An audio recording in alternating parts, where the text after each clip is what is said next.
Welcome back to the show, everyone. I've been looking forward to this segment all day. It is going to be delicious, and we're going to learn something. Absolutely. And the next time you're in Costco and you see those giant bottles of cheap olive oil, run away, and we're going to tell you why you should spend the money on the good stuff. Teresa Kuhn is joining us now. The olive oil merchant is Hi, her Teresa. place. How are you? I'm very well, thank you. So how did this come into your life, being an olive oil merchant? I moved to Italy about 10 years ago, lived there for 10 years, and in the process of moving back to Canada, I was thinking to myself, what are the things I'm going to miss most about living there?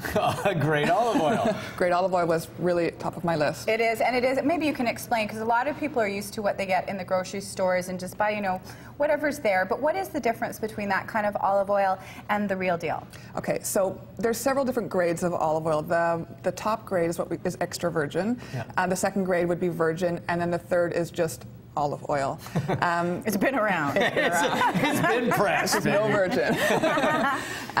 So extra virgin is like I said, the top quality oil. And the reason why it's top quality is because it's the first press of oil and it's the cold pressed oil. And it has all of those health benefits and wonderful things that go along with olive oil. And the flavor is incredible. And there's all kinds of details we're going to go through. And maybe we should talk about the first one, and we'll go through some of the questions I have as we go. For sure. So all of these oils here are artisan oils, which in addition to being extra virgin olive oils, they're small batches. So they're not the big commercial production that you would maybe find at your typical grocery store. And all of them have, and this is something that's a little bit foreign to Canada, best before dates. Yes, they do. European Union regulations insist on best before dates, and that's usually 18 months to 2 years from the bottling date. And in Canada, those regulations aren't enforced, unfortunately. It makes sense when you think about it, and the way you described it is, this is juice. It is. It's freshly squeezed juice. There's nothing else in there. There's no additives, preservatives. It's simply the liquid that comes out of an olive when you squish it. Okay, and what region is this one from, and what is it all about? This is called Bonamini. It's from Veneto, which is the region of Romeo and Juliet. So it's a romantic oil. It's a romantic oil. It's all oils are romantic oils. That is true. Okay, we're fine. And what about the flavor of this one? It's we would categorize it as a delicate oil. So it's a blend of two olives that are typical to the region of Veneto, and it's delicate, which means you want to put it on your salads, lighter dishes. Putting it on a heavier dish like a steak or a roasted meat, it's going to be totally lost. So, okay. Yeah. And when you do use this quality of olive oil as a dressing, you really don't need a lot of other seasoning, and that's the thing. That's the salad dressings that we use in North America are so doused with other things, but something like this, that's absolutely simple. right. Yeah, we call them dressing oils for a reason, because they're, they're perfect just dressing, and not just salads, but other things as well. Well, and the subtleties and complexities that go through all the tasting and sort of everything else. It's amazing. Try it, Michael. What's this one? Oh, please. right. You got to be our taster. Oh, you have lipstick on. I forgot about that. I do. Sorry. That and. And you're a girl and you don't think it's rude to talk with your mouth full. Lower expectations. They make fun of me when I have a full mouth. See? Oh. Is it good? Well, I was telling you before. It wasn't a setup. I just knew he'd do it. It's good though, right? Just nod. And we'll move on to the next one. Tell us about this one. This second oil is moving, so if you're familiar with the geography of Italy, Veneto's the far north. This is down to the ankle of the boot, so around the area of Naples. It's called Vantera. It's a blend of 3 different olives, typical to that region. And I didn't know they blended olives. That's really interesting too. Yeah, it's actually a lot like wine. That you blend different olives trying to achieve different flavors, different characteristics. Well, I was saying the characteristic that always appeals to me for some reason is olive oil is that sort of grassiness, that you get. But there's a lot of other flavors that go along as well. There is, herbaceous, which is very close to grassiness. Of course, fruity. There's some that even say that you can taste artichoke or fresh tomato. Those are the people that say that they can taste gasoline and wine, and I still think they're lying. After every one of these, I'm going to say tannins. Okay, Mikey, big difference? Really big difference.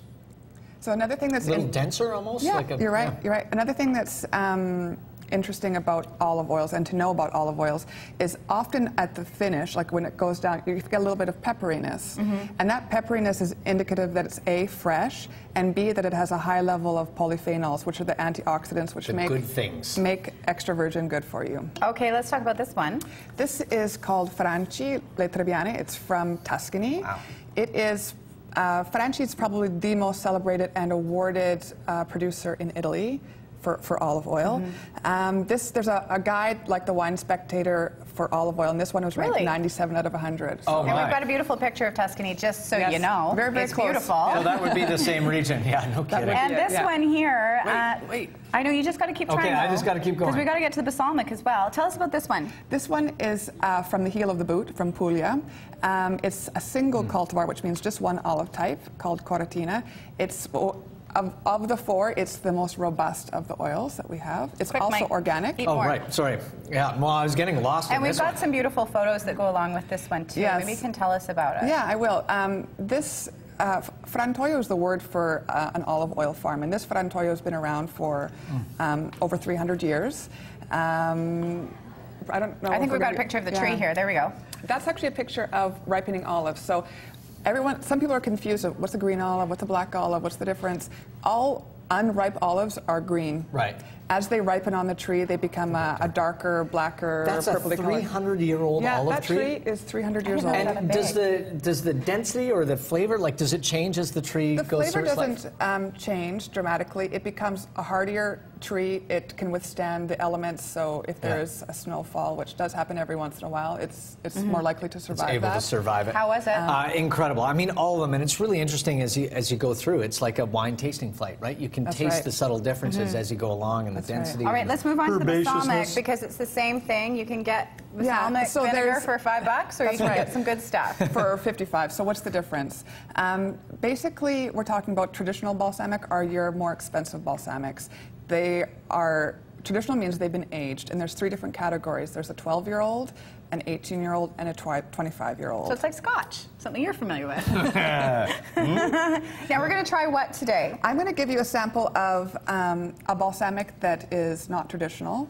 So what that means is it hasn't been aged. There's no real regulations that enforce what can be in it. So there can be a certain percentage of caramel coloring, sugars, and whatnot added to it. Whereas traditional balsamic, like olive oils and like wines and cheeses, and it's very controlled. And there's actually a panel. So if I'm a balsamic producer and I have my 12-year-old balsamic that I want to introduce to the market, it has to actually pass a panel of judges. Really? Yeah. You're kidding. Yes. I want to be a judge like that. I know. Okay, let's give it a shot. So I'm going to give you guys both a little sample of. This is the. Is this one going to blow the back of our heads off before we get the really good stuff? Is that what you're going Don't for? make me laugh while I'm pouring. This is like Screech versus, Stop. Okay, there we go. Okay. Mike, you're going to have to do this because we don't have time to taste it. We're out of time. So I you got to just drink it. So that's Is it a balsamic you would find at your supermarket. No, but it's, it's all right. And then you've got the traditional So this is a traditional balsamic. This is 12 years old. Okay. This comes from Emilia. So there's 2 regions in Italy where balsamic can come from, Modena and Emilia. Is it smooth? See the difference there? And now his head's going to explode in a different way. Well, it just goes on and on. There's like an oiliness to it almost. And it's very rich, and it has several different levels. Sorry. It's still going. Oh my God. That's amazing. Well, and people sometimes, I know when I think of balsamic, I get a little, like, what do I do with it, right? Right. You put it in. So, in addition to just mixing it with your olive oil and dipping, which is a North American thing, like you wouldn't find that. Italians would be appalled. They're like, what are you doing? It's wonderful on sweet things, like with crepes, on top of strawberries. I've had it on ice cream. It's delicious. It's fantastic. Yeah. Well, thank you so much. Absolutely delicious. Woo! So if you want to find out more, you can go to the website, find out all the information. We're going to take a quick break, and when we return, it's time for some fashion right after this. Don't go away.